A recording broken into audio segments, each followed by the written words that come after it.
అందరికీ నమస్కారం. భగవద్గీత 16వ అధ్యాయం దైవాసుర సంపద్ విభాగ యోగంలో 18వ శ్లోకం.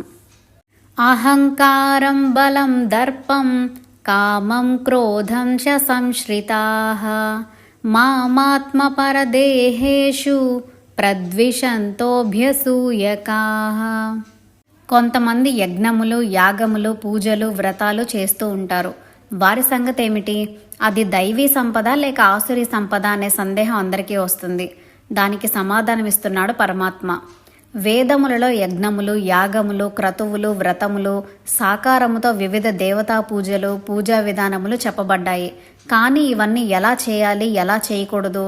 ఈ రోజుల్లో జనాలు పైన చెప్పబడిన వాటిని గొప్ప కోసమో, పేరు కోసమో, ఏదో ఒక కోరిక తీరడం కోసమో, లేక భగవంతుడి మీద భయంతోనో, లేక స్వర్గం వస్తుందనే ఆశతోనో చేస్తున్నారు. కానీ దేవుని మీద భక్తి, శ్రద్ధతో ఎటువంటి ఫలాపేక్ష లేకుండా చేయడం లేదు.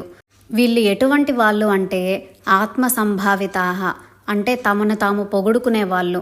నేను ఆ యజ్ఞం చేశాను, ఈ యాగం చేశాను అని ప్రచారం కోసం, గొప్ప కోసం, పేరు కోసం చేసేవాళ్ళు. ఏమాత్రం వినయ విధేయతలు లేని వాళ్ళు. వీరికి ఇతరుల ఎడల గౌరవం ఉండదు. తమకు ధనం ఉంటే ఏమన్నా చేస్తాము అన్న గర్వం తప్ప.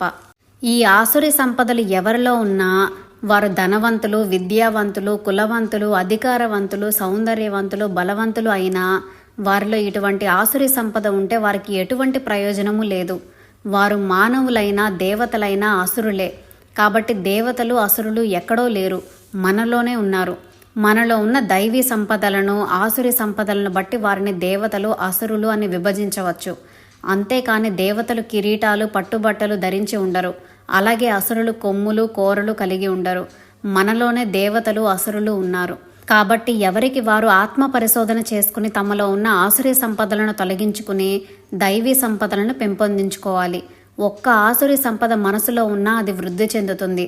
కాబట్టి ఆసురి సంపదలను సమూలంగా నాశనం చేయాలి.